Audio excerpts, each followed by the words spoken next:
formalmente, bom dia a todos, né? Vamos iniciar aí. Bom, a execução não é voltada para a defesa, como nós sabemos, né? A fase de conhecimento é voltada para a defesa, é uma fase que é organizada para a apresentação de resposta pelo réu e a formação do título executivo. A fase de execução, não. A dinâmica da execução é que eu parto da premissa que o credor tem o direito e eu tenho que satisfazer esse direito do credor. E isso reflete nos meios de defesa. Agora, o fato da execução de pagar a quantia certa, inclusive isso é uma outra ressalva que eu queria fazer no início, né? Estamos tratando aqui de execução apenas de pagar a quantia certa, né? Não trataremos aqui de forma direta da execução de fazer, não fazer, de obrigação de fazer e não fazer, de entregar coisa. Só de pagar a quantia certa. O fato da execução não ser voltada para a defesa não significa dizer, como sabemos, que o executado e até terceiros não possam se defender na execução. E como é que isso é organizado, né, essas defesas? Nós temos defesas típicas, nós temos a defesa endoprocessual e nós temos defesas atípicas. Típicas por quê? Porque são institutos criados em lei para a defesa do executado. Que institutos são esses? Embargos à execução para título executivo extrajudicial. Impugnação ao cumprimento de sentença para título judicial. CLT trata tudo como embargos à execução, a gente vai falar sobre isso, mas a priori seria isso. Institutos criados apenas para o exercício do direito de defesa do executado. Por isso que são defesas típicas. É como meio de impugnação às decisões judiciais. Nós vamos falar meios de impugnação às decisões judiciais, é o gênero. Qual é o meio típico? Instituto criado para isso? Recurso. Mas eu tenho outras categorias que servem para impugnar decisões judiciais, por exemplo. Então, as ações autônomas de impugnação, como habeas corpus, ação rescisória, mandato de segurança, e tem os chamados sucedâneos recursais. Institutos que nem entram no conceito de recurso, nem entram no conceito de ação autônoma, mas servem para impugnar decisões judiciais, inclusive a exceção de pré-executividade é um exemplo disso. Então, nós temos defesas típicas, nós temos uma defesa interna dentro da execução, né, uma defesa endoprocessual, que é impropriamente chamada exceção de pré-executividade, que vai ser objeto de discussão nossa na aula seguinte. E as defesas atípicas são aquelas chamadas defesas que a doutrina chama de heterotópicas. Isso não sou eu que estou inventando, isso é a doutrina processual civil que chama, mas nada mais é do que o quê? Ações autônomas que servem lateralmente para o exercício do direito de defesa. Por exemplo, uma ação anulatória do procedimento administrativo que gerou a certidão da dívida ativa, por exemplo, numa execução fiscal trabalhista, ela é um meio de defesa da execução fiscal, uma defesa heterotópica. Mandato de segurança, o próprio embargo de terceiro, que a gente utiliza muito aqui na Justiça do Trabalho, é uma defesa heterotópica à luz da doutrina. Bom, impugnação, cumprimento de sentença e embargos de execução. A denominação está correta? Né? Eu acho que a gente tem que fazer essa separação, embora na prática trabalhista nós não façamos, né? Para a execução de títulos judiciais, normal seria impugnação, cumprimento de sentença, como é tratado no processo civil. Para títulos extrajudiciais, embargos de execução. Há um equívoco em relação à expressão embargos do devedor, porque nem sempre quem apresenta os embargos de execução trabalhista é o devedor.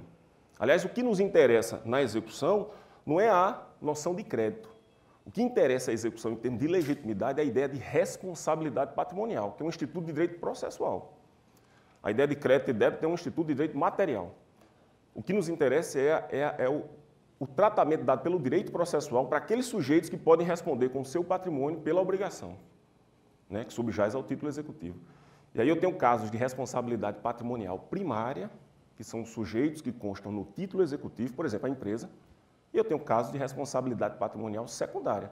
Sujeitos que, por lei, não estão no título executivo, mas podem sofrer execução com seus bens pessoais. O sócio, depois do IDPJ, por exemplo, é um exemplo muito simples. O que nos interessa para fins de apresentação de embargos é saber se sobre aquele sujeito foi apontado responsabilidade patrimonial. A questão é processual e não de direito material. Por isso que a expressão embargos do devedor não seria tecnicamente correta, né? Ainda que isso só uma introdução de ordem teórica, né? O caráter restritivo também da denominação embargos à penhora, né?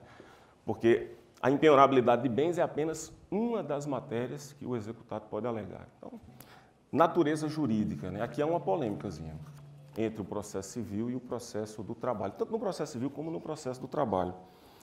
Qual é a natureza jurídica dos embargos da execução? Nós estamos tratando aqui de embargos da execução. Embargo da execução é o quê? É um incidente na execução? É uma ação autônoma de conhecimento Eu, particularmente, entendo que é uma ação autônoma de conhecimento. Mas tem divergências doutrinárias. Tem autores que consideram os embargos da execução um mero incidente na execução. O que é que muda, do seu ponto de vista prático, ser um incidente? Sabe? Eu, particularmente, prefiro visualizar a impugnação ou cumprimento de sentença, quando eu estou questionando um título judicial, que é a maioria dos nossos casos aqui, pelo menos na Paraíba. Aqui é a execução de sentença, de acordo condenatório, né? Em outros tribunais a gente tem execução fiscal, né, ajuizada pela Procuradoria Federal, ou os embargos de execução como ação autônoma de conhecimento, por uma razão simples. A defesa ela é feita numa relação jurídica processual distinta da de conhecimento, mas por ser uma ação de conhecimento se admite dilação probatória. Eu tenho isso muito bem presente na minha mente quando eu visualizo os embargos de execução como ação de conhecimento, porque aí ele não teria restrição quanto à cognição na perspectiva da profundidade. Ou seja, eu posso provar as minhas alegações dos embargos por quaisquer meios admitidos em direito. Um mero incidente poderia gerar uma restrição em relação a isso, né? O fato é que há um regime de custas fixas, né? O artigo 789, 4, 5 da CLT para os embargos de execução, e há uma regulamentação na CLT, como nós sabemos, né? Como é que a CLT trata dos embargos da execução aí? Artigo 884, que garantida a execução ou penhorado dos bens, terá o executado 5 dias para apresentar os embargos, cabendo igual prazo ao exequente para impugnação. A matéria de defesa será restrita às alegações de cumprimento da decisão ou do acordo, quitação ou prescrição da dívida. Só essas matérias, será? Que prescrição é essa? Será que é a prescrição da fase de conhecimento? Pega aí a prescrição da fase executiva e a prescrição intercorrente. Só seria a prescrição intercorrente? A gente tem que debater isso mais adiante. Se na defesa tiverem sido arroladas testemunhas, portanto, dá a entender que há uma cognição aprofundada. Na prática não tem, né? A realidade é essa. Quem trabalha com a execução aqui, os embargos da execução, normalmente a prova é documental. Mas se a parte quiser alegar, a depender da matéria, ela tem o direito, né? Poderá o juiz ou o presidente do tribunal, caso julgue necessários, tomar os depoimentos, acreditem ali, marcar audiência para a produção de provas, a qual deverá realizar-se dentro de 5 dias. Somente nos embargos da penhora poderá o executado impugnar a sentença de liquidação. Isso aqui ocorre muito na prática, né? Cabendo ao exequente igual direito no mesmo prazo. É o incidente de impugnação aos cálculos pelo exequente, quando a sentença não é líquida, né? Julgar-se-ão na mesma sentença os embargos e as impugnações à liquidação apresentados pelos credores trabalhista e previdenciário.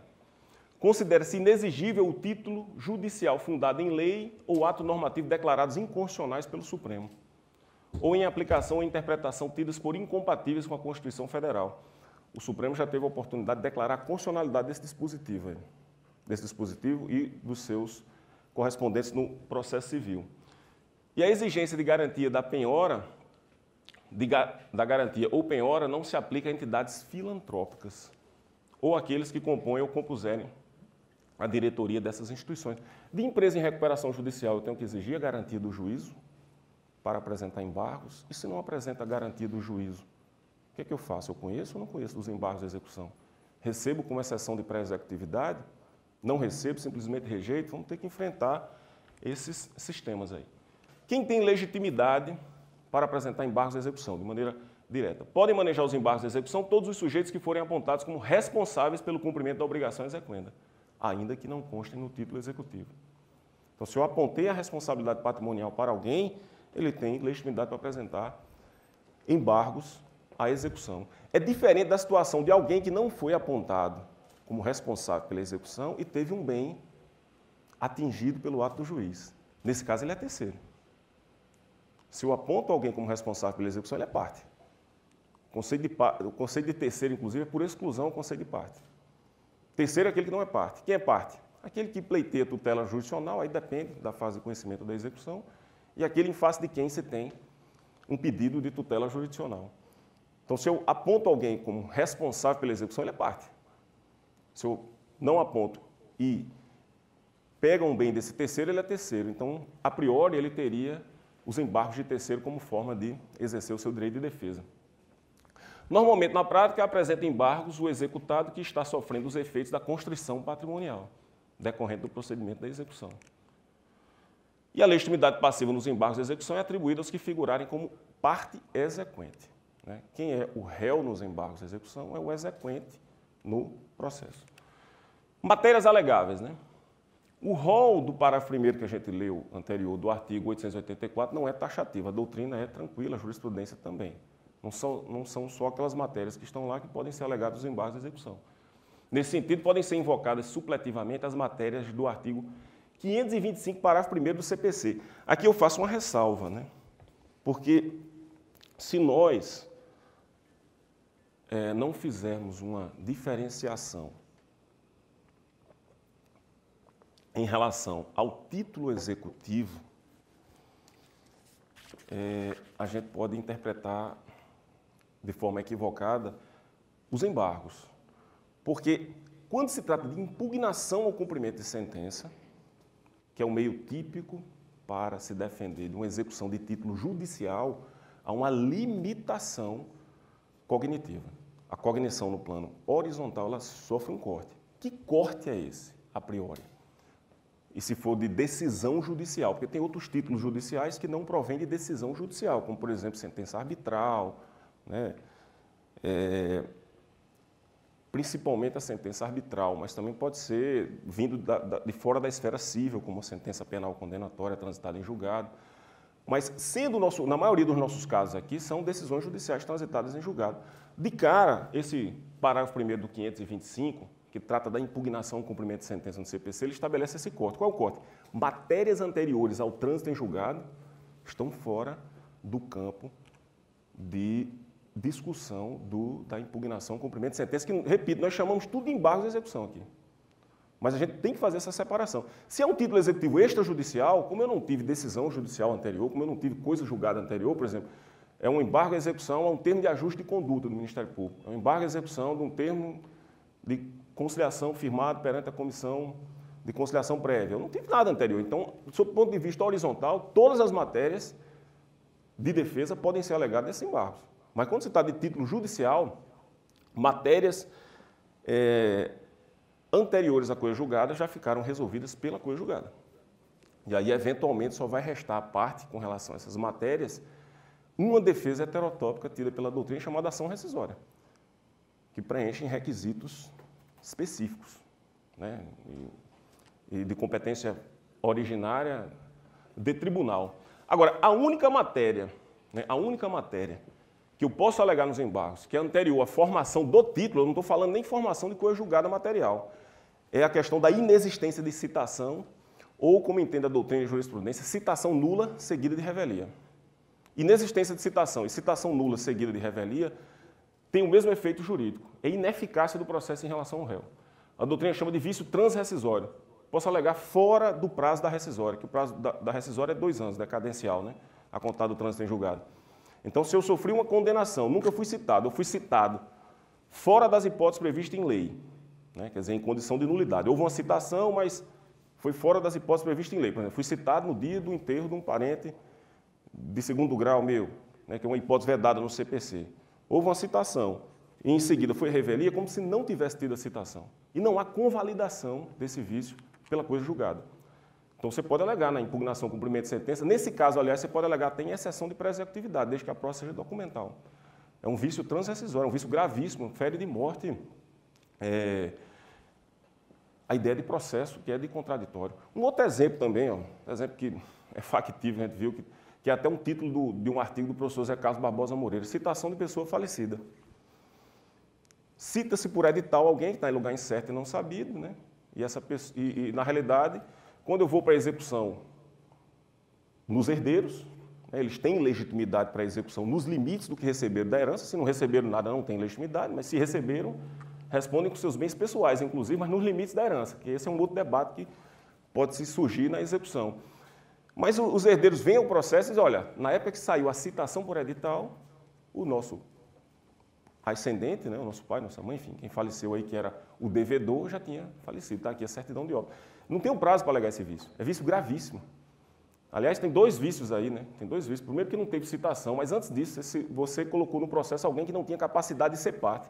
Capacidade de ser parte é aptidão para contrair direitos e obrigações, né? É o primeiro pressuposto processual do processo. Ainda que hoje se esteja estudando aí direito dos animais, né? Aqui na Bolívia está na Constituição que a natureza é sujeito de direitos, né? A natureza, né? Tem essas questões culturais aí. Mas no Brasil, quem pode figurar num processo, quem tem capacidade de ser parte, é quem tem personalidade jurídica, e o morto não tem, como sabemos. Então, é um vício que posso alegar em qualquer tempo. Só coloquei aqui algumas decisões, como em outros temas, de temas interessantes nessa temática, né, para vocês depois darem uma olhada. Eu coloquei vou ler aqui uma para ver. Há quem defenda que, se intimado da sentença da fase de conhecimento, porque no caso da revelia do processo de trabalho, na CLT uma regra que ele tem que ser intimado, né, da sentença, o réu revel deve alegar falta ou nulidade da citação seguida de revelia no recurso ordinário. Ele foi intimado, teria que alegar no recurso ordinário, sob pena de não poder alegar posteriormente, inclusive nos embargos de execução e impugnação do cumprimento de sentença. Eu não concordo com essa tese e nem a doutrina majoritária no processo civil. O vício aí, ele é inconvalidável. Aí. Uma outra coisa que é interessante também, quando a gente vai estudar defesas do executado, é entender o sistema de nulidades. Separação entre vício e a consequência pelo vício. Né? Quais são os vícios? Quais são os defeitos dos atos processuais? Aí tem uma gradação, de baixo para cima, do mais simples ao pior. Né?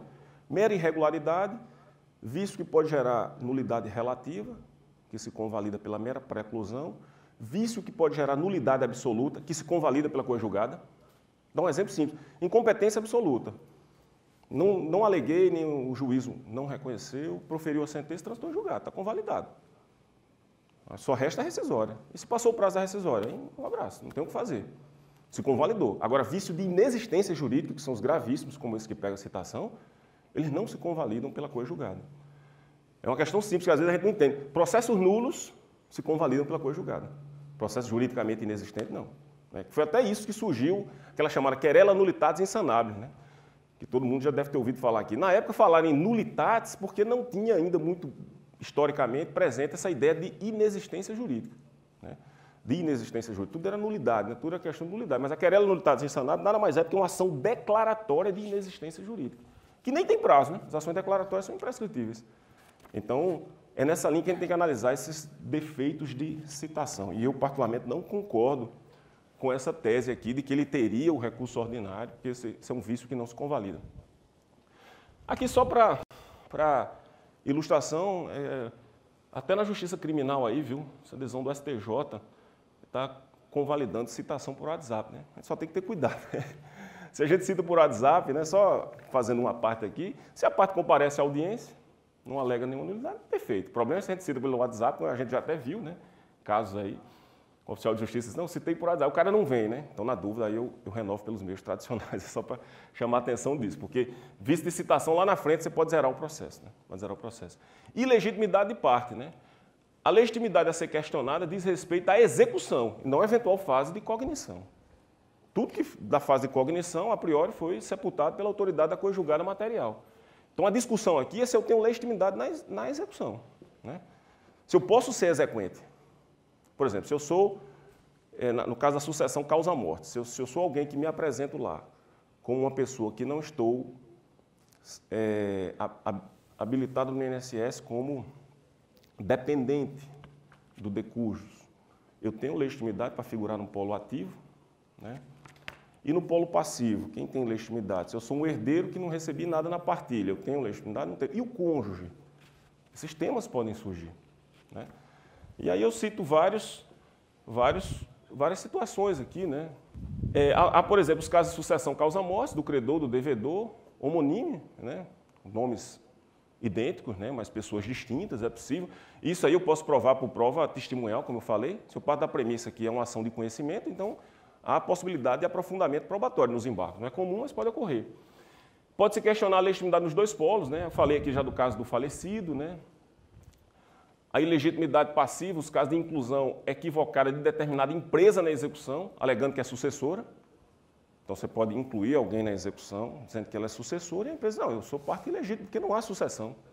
Ela não consta no título executivo originário. E ela pode vir em embargos e suscitar essa questão. né? Como a gente vai ver no procedimento lá na frente, ele apresenta-se em defesa, vista a parte contrária, se elas vão pedir prova oral, se for o caso, marcar audiência. E depois decidir, proferiu a sentença cabível contra ela a grave petição. Outros temas. A responsabilidade patrimonial do devedor subsidiário na execução precede a dos sócios. Aqui é outro tema, né? Que é o tema, quer dizer, você tem a empresa empregadora condenada e você tem a responsabilidade subsidiária.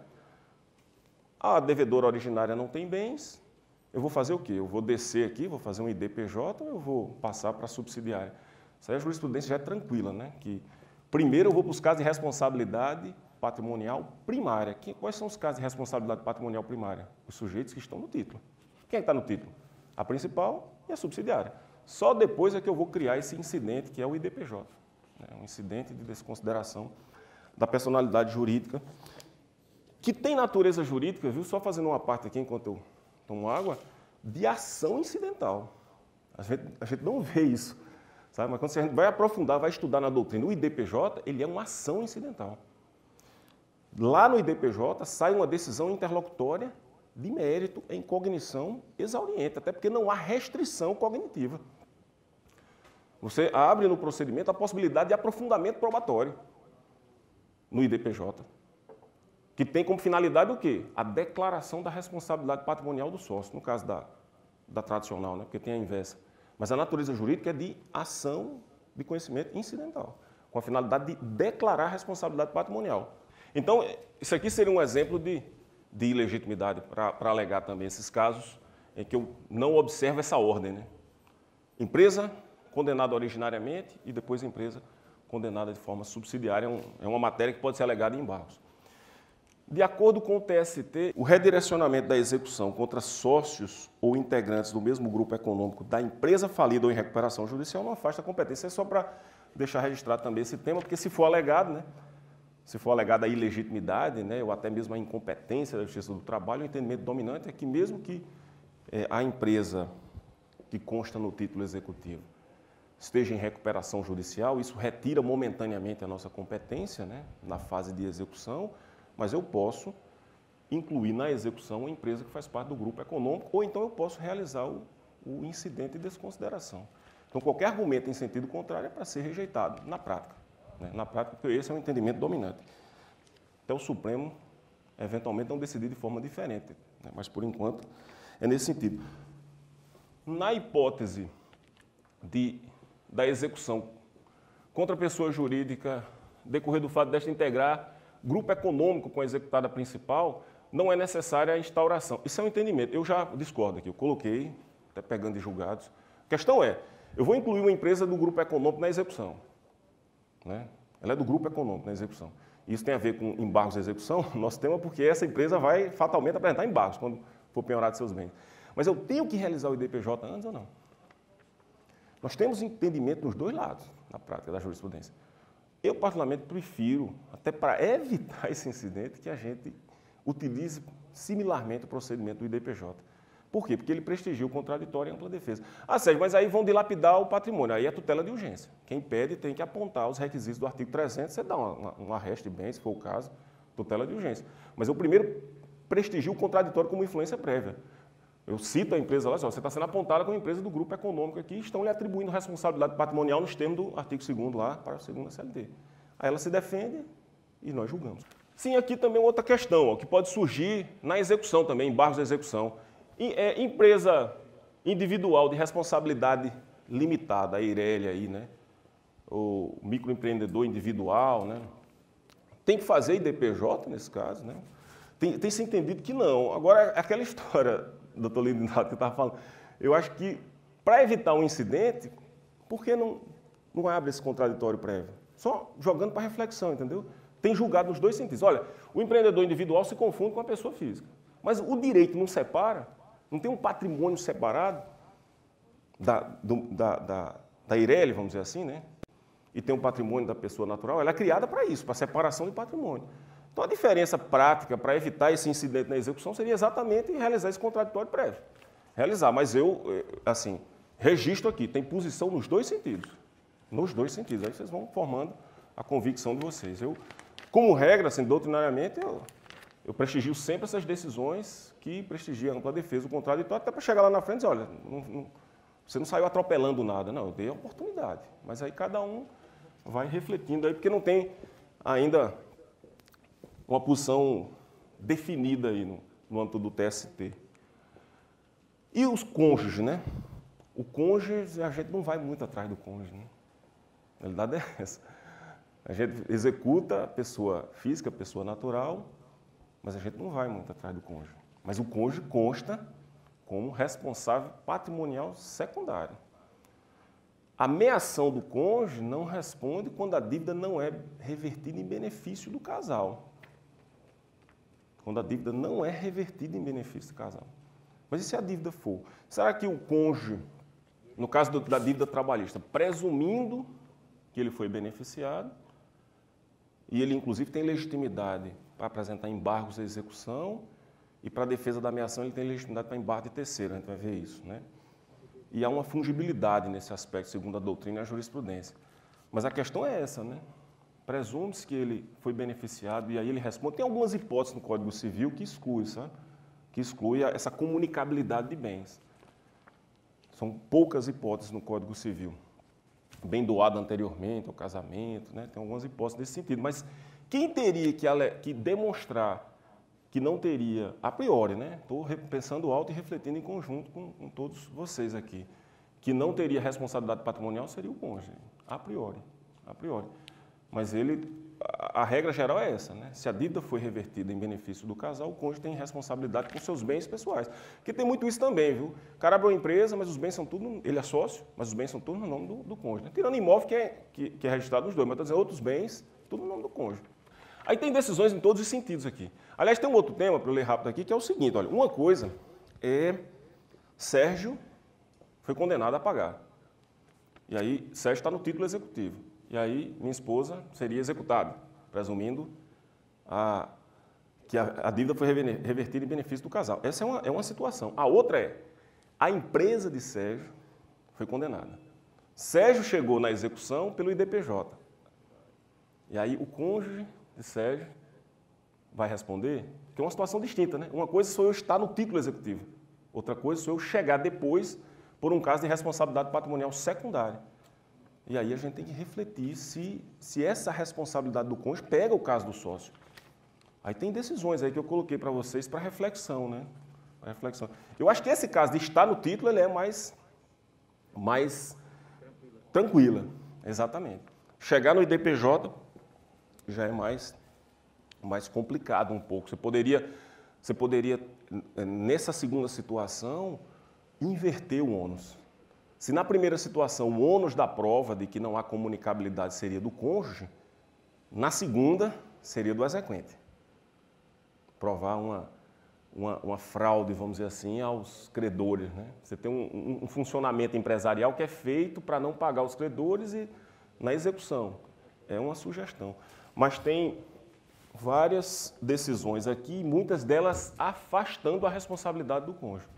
Mas é mais para chamar a atenção, né? Então, por exemplo, tem a decisão do STJ aqui, 2021, de abril. É inadmissível a penhora de ativos financeiros da conta bancária pessoal de terceiro não integrante da relação processual em que se formou o título executivo, pelo simples fato de ser cônjuge. Porque também tem essa ideia, né? Não é só ser cônjuge, tem que ter sido beneficiário da dívida, né? Da dívida. O trabalho do exequente beneficiou, era a subsistência, a empresa era a subsistência do casal, então tem esses questionamentos, né? Conforme as regras dos artigos aí, os bens do cônjuge sujeitam-se à execução de dívidas trabalhistas contraídas pelo empregador em proveito do casal. Imprescindível, porém, a inequívoca demonstração da origem comunicável dos bens e da aquisição contemporânea ao patrimônio ou à união estável. Quer dizer, a dívida foi contraída no curso do casamento e não antes, por exemplo. Isso é um dado, né? Então, a dívida foi no curso do casamento. Presumindo-se o proveito do núcleo familiar em relação... Aliás, aqui tem um outro tema, né, que pode surgir embargos de terceiro ou embargos de execução, que também é controvertida a doutrina. Fazendo uma parte aqui nesse tema, que é a história do sócio. É essencial que o sócio seja contemporâneo ao trabalho do exequente, pegar nos nossos casos aqui. Porque você tem até aquela história do sócio retirante, né? Sócio retirante, que ele responde até 2 anos da sua retirada, mas ele só responde, porque esse é um outro tema também que poderia gerar embargos também. Eu vou dar um exemplo simples. Tem 2 anos de dívida, 2 anos de horas extras. No primeiro ano eu era sócio, no segundo ano eu não era sócio.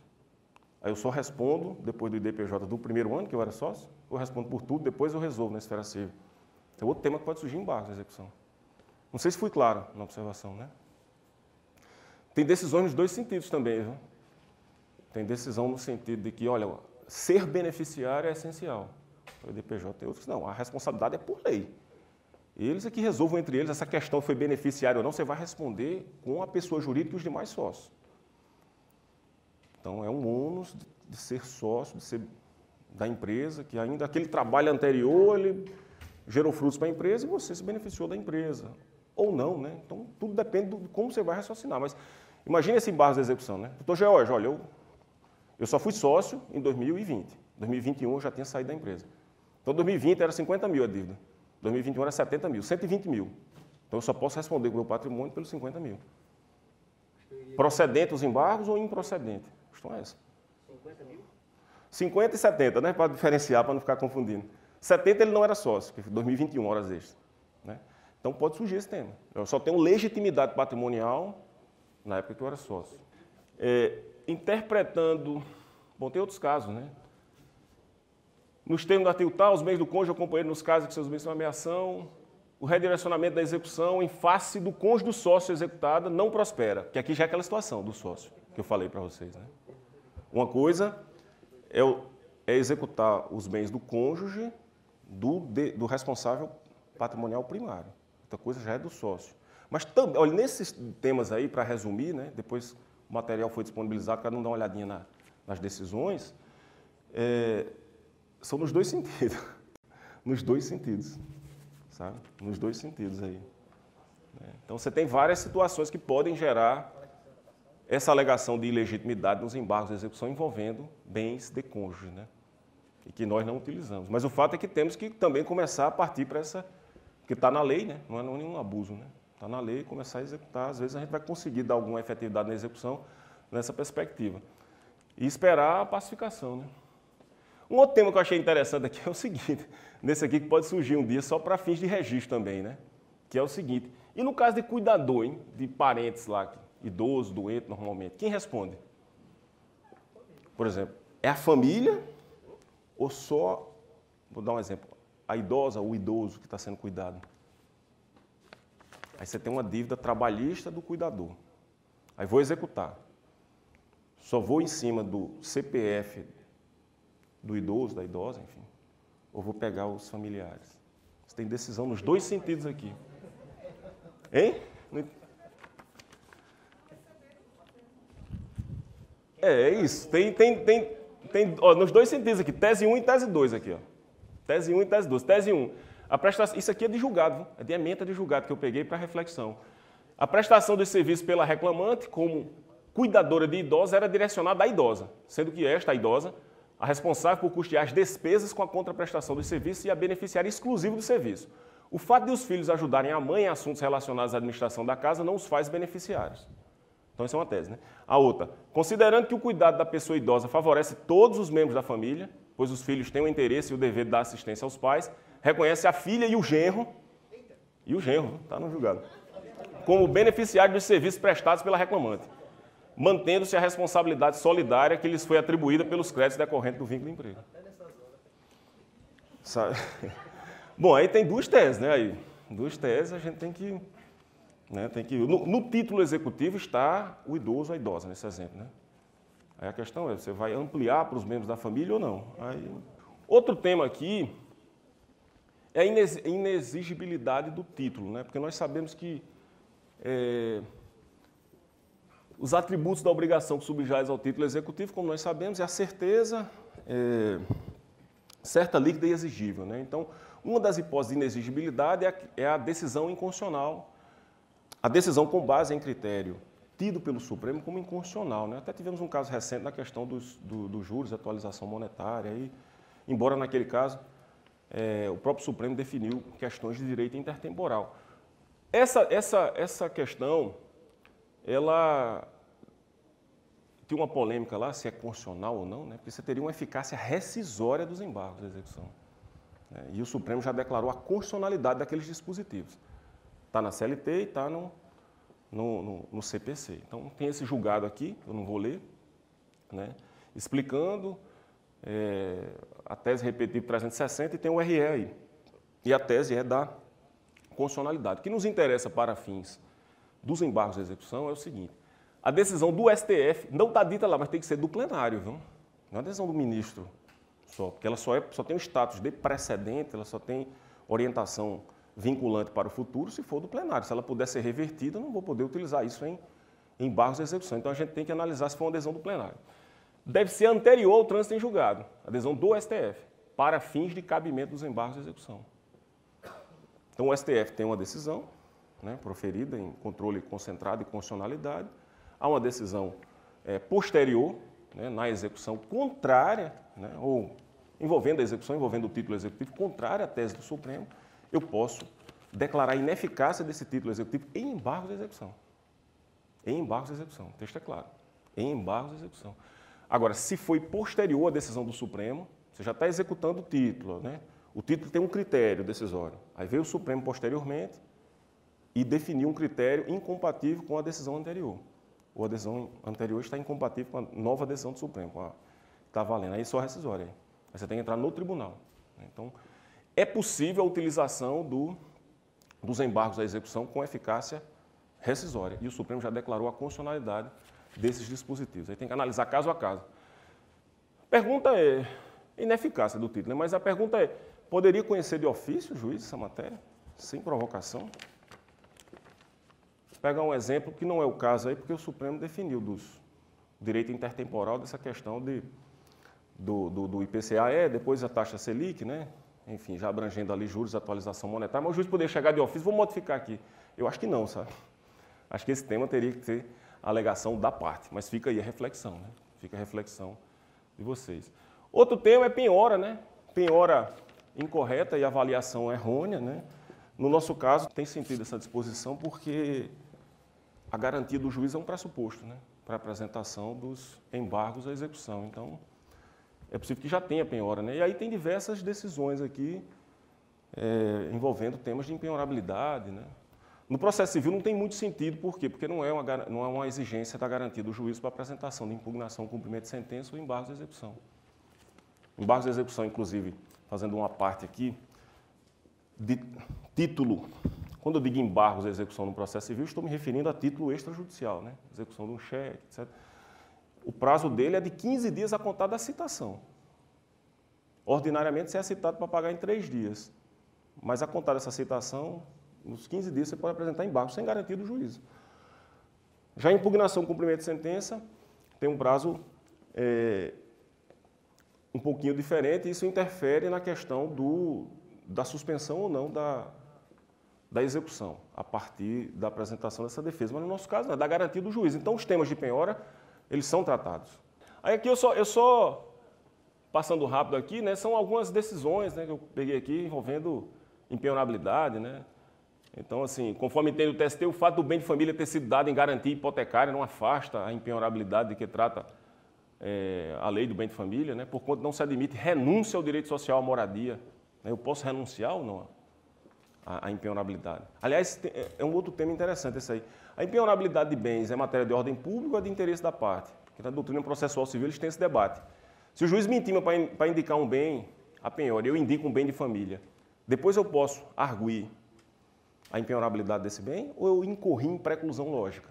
Eu pratiquei atos incompatíveis entre si. Eu dei o bem, ofereci o bem, e depois eu quero retirar o bem da execução. O Fred Didier acha que há preclusão lógica, mas o entendimento dominante no STJ e também no TST é que é matéria de ordem pública. Esses casos de impenhorabilidade absoluta são matérias de ordem pública. Então teria que afastar esse bem. Né? Teria que afastar esse bem da execução. Fica aí a reflexão. Né? Aí assim, aqui tem um outro julgado falando do registro de imóvel, não precisa constar que ele é bem de família ou não, isso aí é matéria tranquila também. Né? Aqui o conceito de impenhorabilidade do bem de família, rapidamente, só ilustrar alguns casos, né, para a gente avançar nesse tema da impenhorabilidade. O conceito de impenhorabilidade do bem de família abrange também o imóvel pertencente a pessoas solteiras, separadas e viúvas. que pode surgir esse incidente também. Isso aí já está, inclusive, sumulado no âmbito do STJ. Né? Tem essa súmula aí, 364. Vaga de garagem que possui matrícula própria, pode ser penhorado. É impenhorável um único imóvel residencial do devedor que esteja locado a terceiros. Né? Às vezes tem isso, né, na prática. O cara tem um imóvel e ele quer fazer, inclusive, uma renda extra. Né? Aí ele vai morar de aluguel, pagando 2.000, mas aluga o dele por 3.000, ele ganha 1.000 aí. Né? Isso não retira a impenhorabilidade do bem de família, o fato dele não estar morando. Isso aí, a jurisprudência também é tranquila e tem, inclusive, vários julgados nesse caso. Né? Tem a súmula, né? Súmula 486 do STJ. A jurisprudência do TST também está orientada no sentido de que a alegação de bem de família, por se tratar, aí, matéria de ordem pública, irrenunciável aí no caso, matéria de ordem pública, pode ser feita a qualquer tempo enquanto não exaurida a execução. Né? Naturalmente, depois que foi expropriada, aí não tem mais como alegar, você teria que ver aí alguma ação de ordem genérica, vamos dizer assim. Aí cada caso é um caso, né? O que ele vai alegar nessa ação ou não, mas aí enquanto pendente a execução é possível alegar a impenhorabilidade do bem de família. Um julgado agora aqui de março, março de 2022, da SDI 2 do TST. A caderneta de poupança não será impenhorável caso o executado utilize a conta com movimentações similares a uma conta bancária. Né?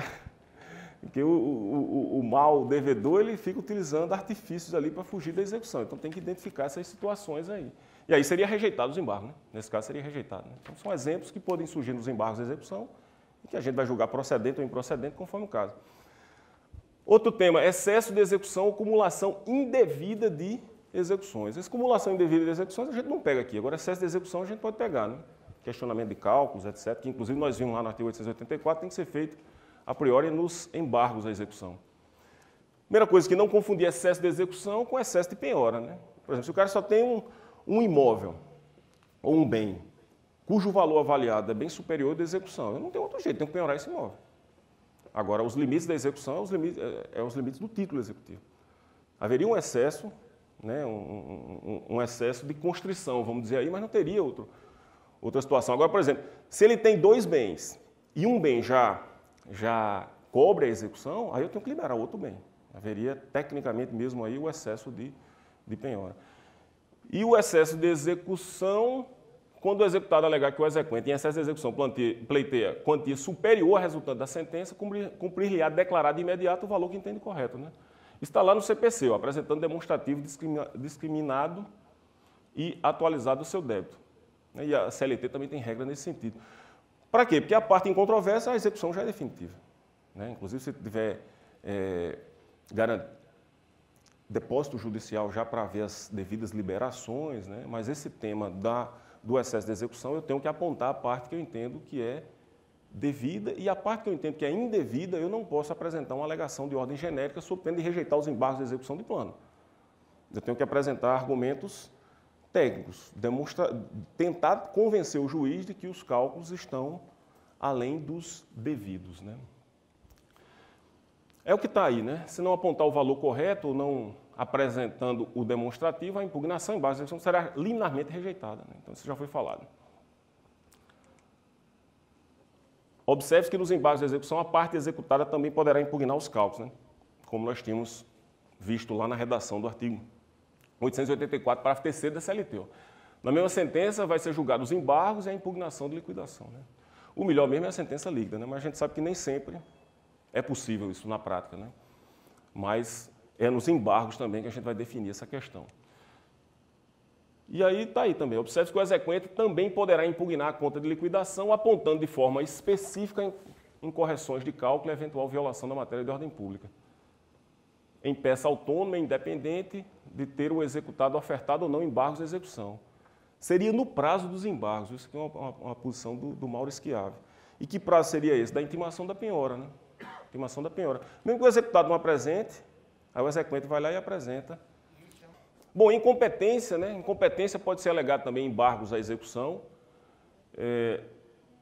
Ilustrativamente, observe-se que para o STJ tem uma súmula 349, mesmo após a emenda 45, a competência para processar e julgar execuções fiscais propostas pela União ou pela Caixa Econômica Federal, mediante convênio para a cobrança do FGTS, permanece com a Justiça Federal. FGTS. Então, uma execução, né, proposta pela União pela Caixa Econômica envolvendo o FGTS, segundo o STJ, né, esse precedente permanece com a Justiça Federal e isso poderia surgir num processo nosso, né. Também é possível questionamentos quanto à execução de carta precatória, né, execução por carta precatória. A rigor seria do juízo deprecante, mas se o bem foi indicado pelo próprio juízo deprecado, a competência funcional seria do juízo deprecado. Não pode surgir no embargos de execução esse tema também. Por outro lado, observe nos termos da jurisprudência do TST que o redirecionamento da execução contra a sua, assim, já falamos, né? Da empresa falida, a competência é nossa, então seria rejeitado também esse argumento. É possível também nos embargos arguir impedimento de suspeição do juiz, não está lá, mas é possível, a doutrina é tranquila, e aí tem que ser nos termos do CPC mesmo, né? O juiz como parte desse incidente. E também causas modificativas ou extintivas da obrigação exequente superveniente à adesão condenatória. Aqui estamos falando de título judicial, né? Desde que essa causa modificativa ou extintiva da obrigação exequente seja superveniente à adesão condenatória, por conta da autoridade da coisa julgada material. Então é possível alegar o pagamento, ser superveniente, né, ao trânsito em julgado. Então, olha, já paguei. Fui lá, encontrei com o exequente e está aqui o recibo. Ele continua a execução aí, mas eu paguei. E tem um recibo assinado por ele aqui. Por exemplo, né, não é comum, mas é possível alegar isso aí. Prescrição da fase executiva, que é um outro tema, né? Porque assim, tem a prescrição da fase de conhecimento, essa é uma, essa daí está abrangida do acordo julgado. Nós sabemos que, tirando o juiz postulante, né, agora a execução deve ser requerida pela parte, mesmo no processo de trabalho. Então, quanto tempo ele tem para requerer essa execução? Então, transitou em julgado, foi intimado do trânsito em julgado, né?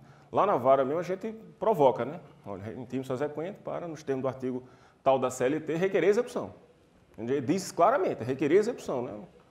Que entender de direito não, é para requerer execução. Aí ele está ciente, não requereu, quanto tempo?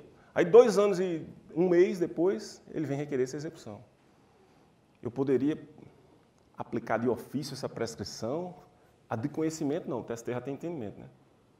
Da fase de conhecimento nós não podemos decretar de ofício a prescrição, mas será que essa da execução eu posso? A intercorrente eu posso, né? Que é aquela no curso da execução, normalmente, né? Mas e a da fase executiva? O fato é que se o executado lá na frente arguir, olha, ele veio requerer a execução 3 anos depois aí do trânsito em julgado. Está prescrito, é 2 anos. Né? O que é que vocês acham disso aí? Eu acho que é um argumento plausível, sabe? Eu acho um argumento plausível a pressão da fase executiva, como também a pressão intercorrente, né? Intercorrente, que é outra coisa. Né? É um assunto similar, mas é outra coisa, mas não confundir, né? A gente fala pressão intercorrente, né? Mas na realidade, muitas vezes, é inexistência de bens penhorados. Tem autores no processo civil que dizem, na realidade, é uma decadência, não é pressão, por inexistência de bens. Mas, enfim, é pressão intercorrente na prática, para a gente não teorizar demais, né? Aí tem os procedimentos aqui, né? Da pressão intercorrente tem um dado, viu? Quanto tempo eu vou ficar na condição de executado, se eu não tenho bens, né? Eu vou estar negativado, né? Na praça. Eu vou ficar quantos anos? 20 anos, né? É certo que a reforma trabalhista realmente pegou pesado, ela deveria ter pelo menos colocado 5 anos, vamos dizer, sem falar em estatísticas, em processos, né, na teoria, em gestos, né? Vamos só falar assim, no aspecto teórico, né? Se a dívida fiscal previdenciária é 5 anos, né, porque é trabalhista. Mas, enfim, o legislador foi lá e disse que é 2 anos e pode aplicar de ofício. Então, como é que é para ser pelos normativos e pela legislação? Né? É isso que está aqui. Ó. A CLT prevê que a execução deve ser extinta sim, pressupõe a intimação exequente. Isso que eu peguei até um julgado, salvo engano, do desembargador Biratã, explicando os critérios, né? Achei bem interessante e didático, como tudo que Sua Excelência faz. A CLT prevê que a execução deve ser extinta caso o credor deixe de cumprir determinação judicial no prazo de 2 anos. Que determinação judicial é essa? Né? Eu tenho que ser claro, indicar bens, mas renovar as ferramentas eletrônicas já impede a pressão intercorrente, isso é um outro dado, né, que a gente vai comentar. Né? A recomendação número 3 da CGJT orienta que o juiz ou o relator indicará com precisão qual determinação deverá ser cumprida pelo exequente com expressa determinação das consequências. Então, você tem que dizer lá sob pena de pressão intercorrente. Assim, se não há nos autos intimação para que o exequente se manifeste sobre o tema, sob pena de pressão intercorrente, impede-se, à luz do entendimento dominante, a aplicação. Isso é o entendimento dominante. Né? A prestação intercorrente é aqui, a decisão do nosso TRT, essa de baixo aqui agora. Legalmente incorporada à CLT com a reforma trabalhista, possui regras de aplicação. Aí está aqui o julgado didático, né? Em primeiro lugar, nos termos da Instrução Normativa 41, o fluxo da prestação intercorrente conta-se a partir do descumprimento da determinação judicial. Aqui alude o parágrafo 1º. Então, você tem que ter uma determinação judicial, né? Desde que feita após a reforma trabalhista. Então, a maioria, já temos 4 anos aí, mais da reforma, né? Neste caso, o prazo será de 2 anos. Porém, vale ressaltar que caso se trate de execução fiscal de dívida ativa da União, decorrente de competência da Justiça do Trabalho, prevista no 114.7, né? Execução de multa lá, o prazo será de 5 anos para a prestação intercorrente nos termos do artigo 1º do decreto de 32 e começa a correr a partir do despacho que determina o arquivamento. Então, 2 anos, se for essa execução fiscal, 5 anos, a contar desse despacho.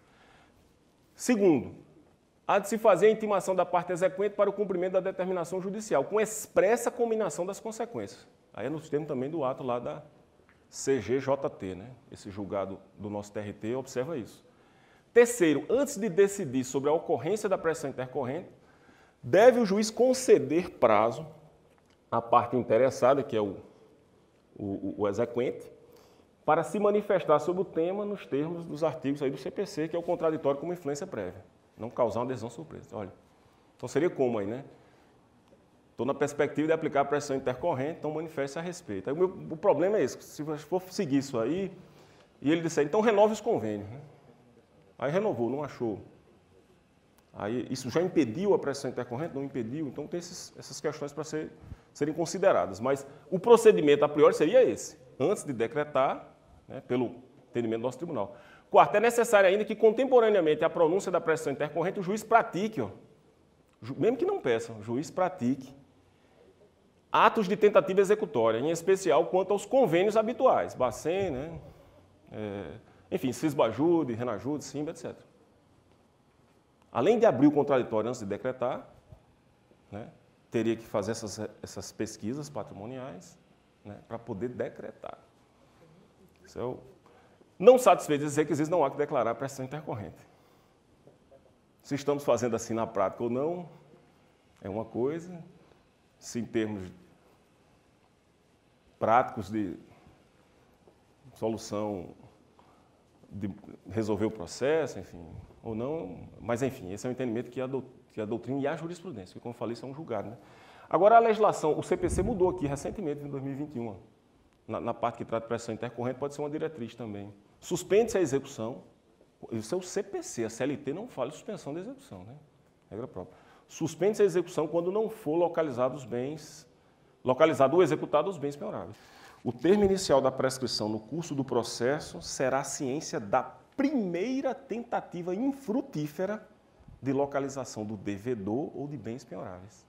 CPC agora é expresso. A primeira tentativa infrutífera seria o termo inicial da prescrição.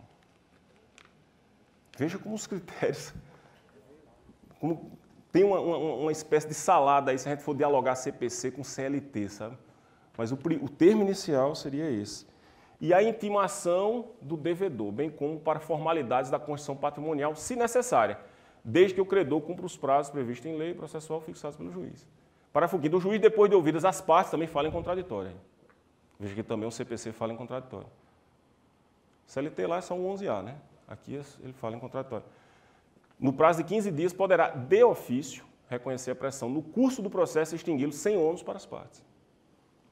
A alegação de nulidade quanto ao procedimento previsto neste artigo somente será conhecida caso demonstrada a ocorrência de efetivo prejuízo. Mesmo que não cumpra essa regra, você tem que mostrar qual foi o prejuízo que você teve com a utilização desse procedimento, né? Que será presumido apenas em caso de inexistência de intimação. Então, o CPC hoje está exigindo o mesmo essa questão da intimação, né? Então, fica aí para a gente refletir como a gente vai aplicar as pressões intercorrentes aí na prática, mas só apresentei os critérios aí de um julgado do TRT e como está no CPC, né? Aplica-se o disposto neste artigo ao cumprimento de sentença, né? Então é a mesma lógica, para título judicial e extrajudicial, isso está no CPC.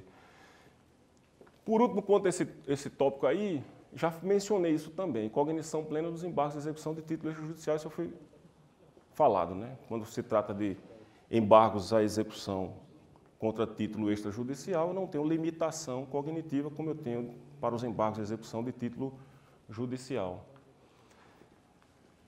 Agora a história do parcelamento dos embargos à execução. Eu não vou nem ler aqui essa questão da possibilidade da moratória judicial. O que eu chamo a atenção é só o seguinte, sabe? É que foi pensada essa moratória judicial aí de depositar 30%, né, com o ajuizamento dos embargos e parcelar o restante em seis meses, né, para aquela execução em que eu, logo no início da execução, já reconheço a dívida e não crio incidente. A lógica foi essa, lá no processo civil.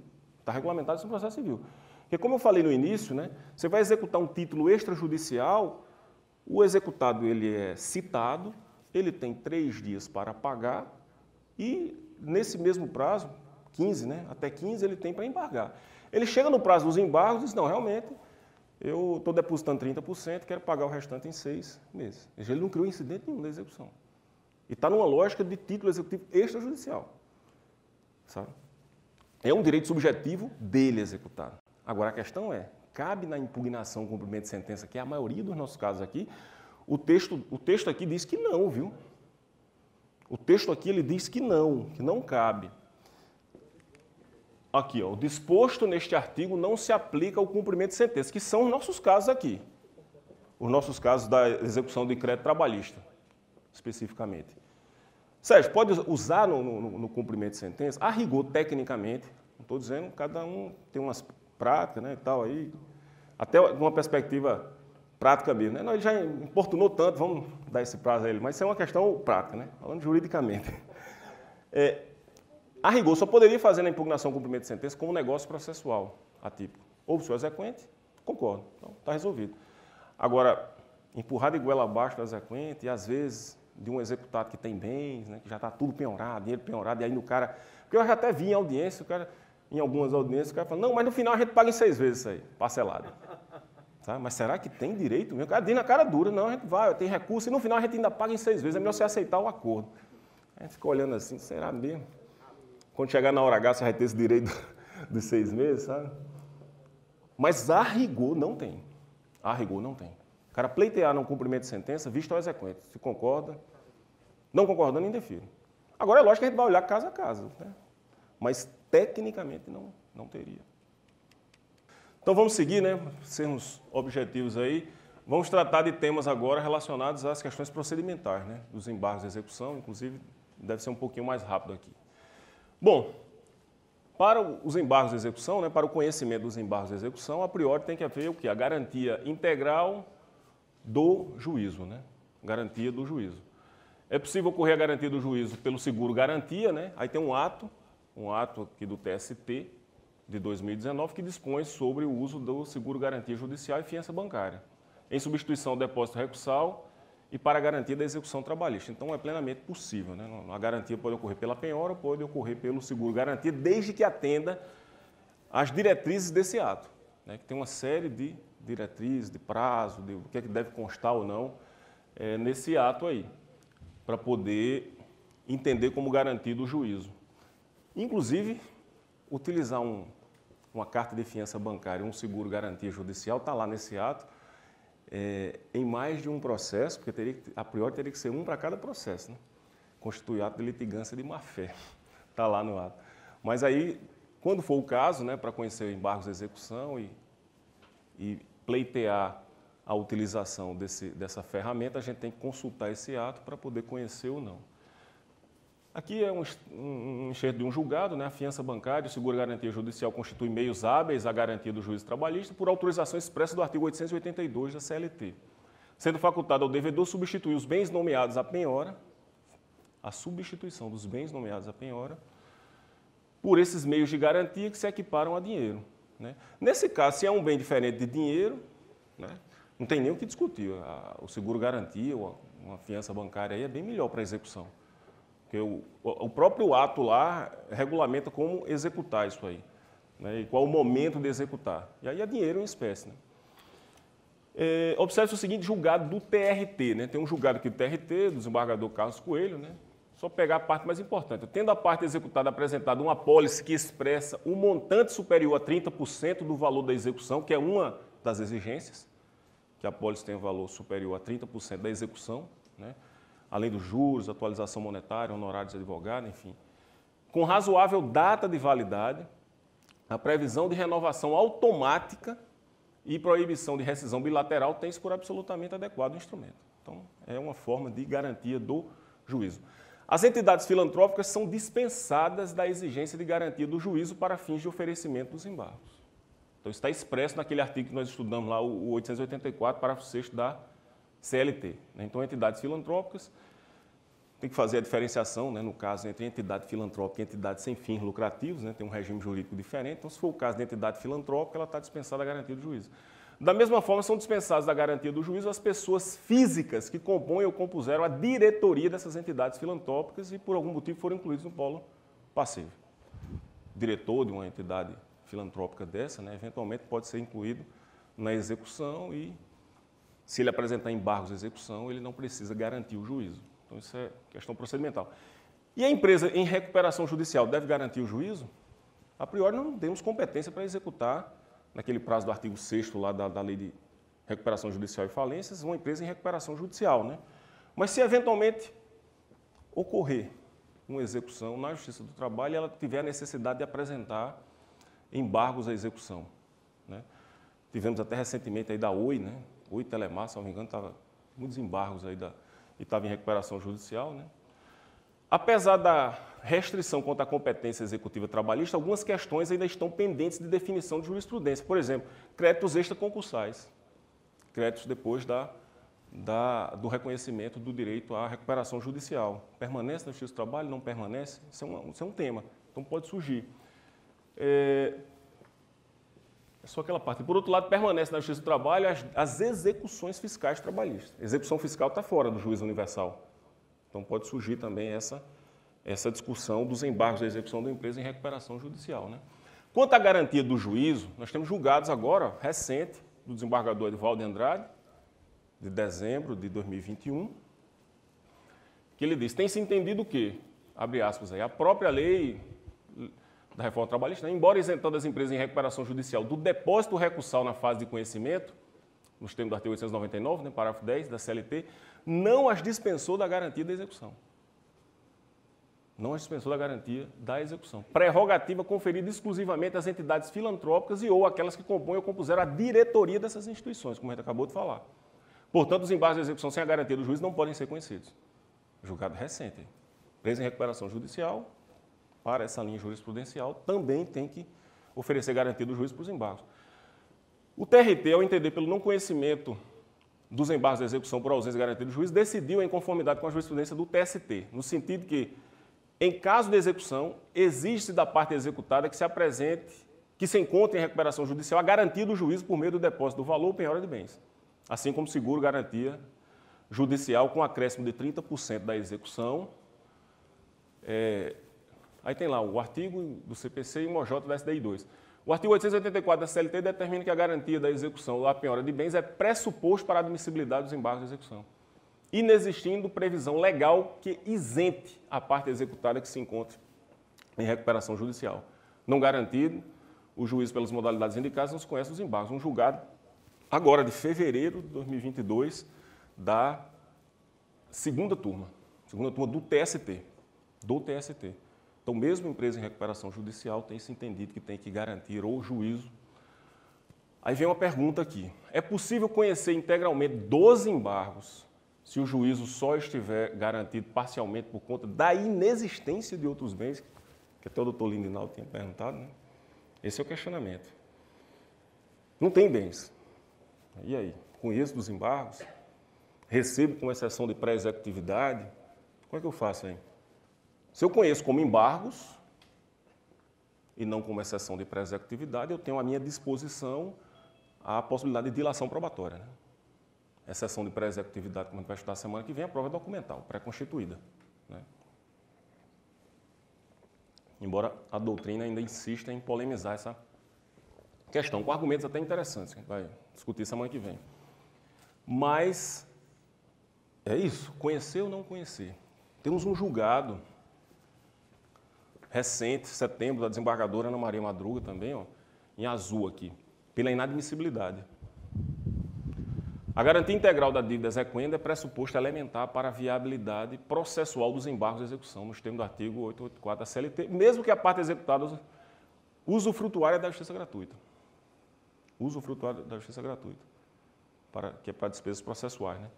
Porquanto este benefício não exclui a obrigação de prévia garantia da execução. Aí vem umas perguntas aqui que eu receber como exceção de pré-executividade, suspender, que isso é um outro tópico, né?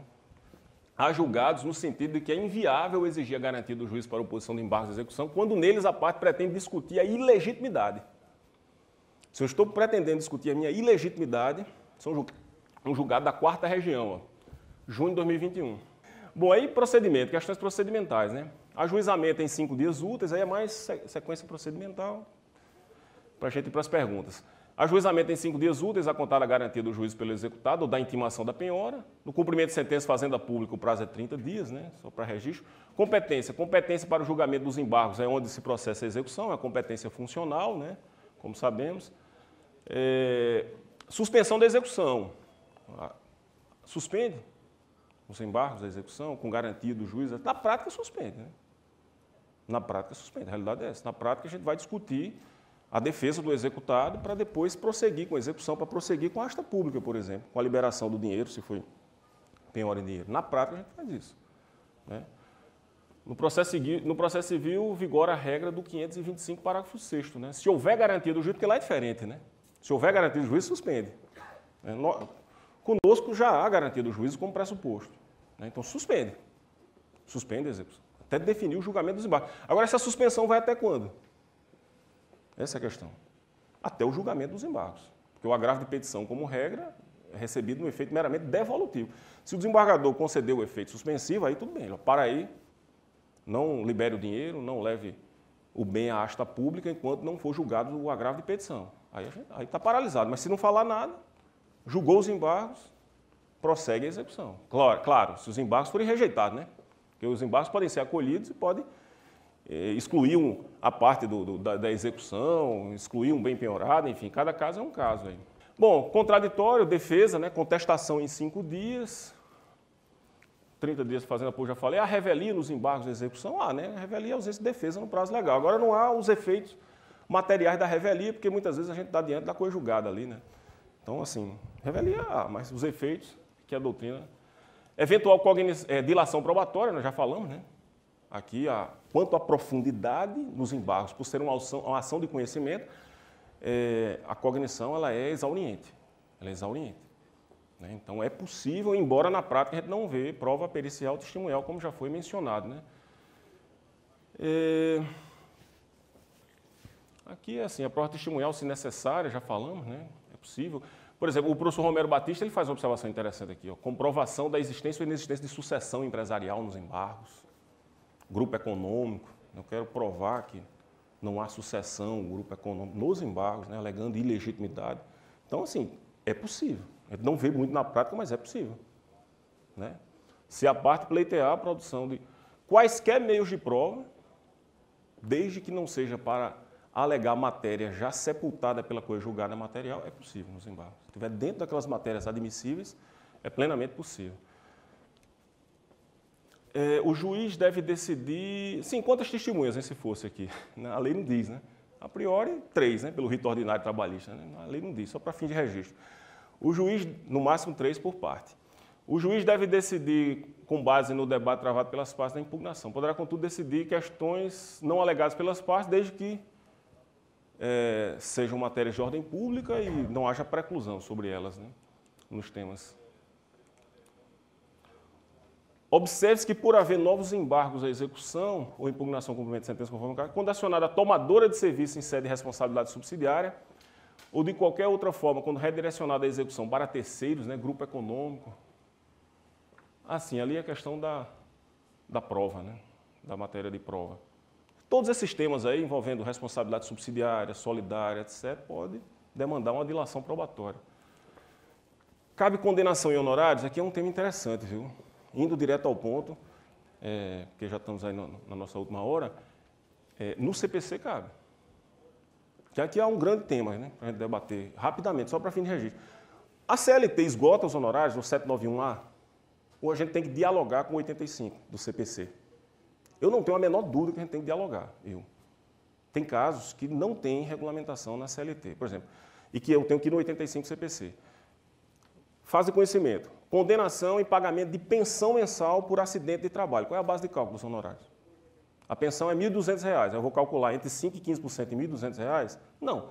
O parágrafo 11 do 85 CPC, ele diz assim, você pega os valores vencidos, mais 12 para frente. Aí você joga a base de cálculo dos honorários. Você pega as vencidas, 20 mil, mais 12 para frente, 10 mil, dá 30 mil. Aí eu apliquei em 10%, dá 3 mil os honorários naquele capítulo. Mas o CPC que diz, a CLT não diz. Agora, na prática, do seu ponto de vista prático, a jurisprudência dos TRTs, o TST não definiu ainda, está no sentido de que a CLT esgota. 791A. Só cabe na fase de conhecimento. Vou mostrar uns julgados aqui. A rigor, honorários tem a ver com o quê? Com retribuição pelo trabalho do advogado, pelo princípio da causalidade. Como é que o CPC trata disso? Se ele trabalhou na fase de conhecimento, ele ganha honorários. Lógico, honorários sucumbenciais, ele está falando, não contratuais, que é questão privada.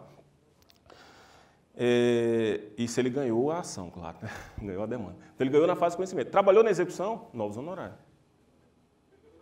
Ainda tem lá no CPC honorário na fase recursal. Ele teve que trabalhar no recurso e o recurso da parte contrária era infundado, é possível majorar. Isso está tudo no CPC. Agora, a CLT ela trata só no 791A. Né? Então, tem julgados, aqui, o julgado do desembargador Paulo Maia, o entendimento majoritário é esse, nos TRTs, mas fica para a gente refletir aqui. Né? Os honorários sucumbenciais são devidos apenas na fase de conhecimento. A regra do artigo 85, parágrafo 1º da CPC, não se aplica ao processo de trabalho. Julgado agora em 2022, em fevereiro de 2022. Então, não cabe. A gente julga os embargos, independentemente de qual sentido, e não condenamos em... Se é no processo civil, há condenação. Porque o processo civil, sim, é isso. O processo civil ele faz a diferença entre conhecimento, execução e embargos de execução. O advogado, no processo civil, se ele sai ganhando tudo isso, e ele atua na execução, ele pode ganhar 3 honorários de sucumbência, fora os contratuais. Aqui, outro julgado rápido. Ó. Não cabe a fixação de honorários advocatícios ou assistenciais em embargos de execução, embargos de terceiro, aqui, ó, incidente revisional, mas aqui é do TRT da 4ª, na seção especializada em execução de lá. Então veja que é nos TRTs, né, que não cabe embargos. Inclusive embargo terceiro, mas aqui no nosso tribunal, várias decisões reconhecendo honorários falsos em embargo terceiro. Várias. Enfim, além dos embargos declarados, sim, aí fica isso aí, essa questão. Então, a priori, resumidamente, no entendimento dos TRTs, vamos esperar o TST, não cabe condenação em honorários nos embargos de execução. Sim, aí além do agravo dos embargos de declaração, cabe agravo de petição, né, a questão da suspensão, ó, já terminou. Era isso por hoje, né? Acho que consegui vencer o prazo. Beleza? Valeu, turma.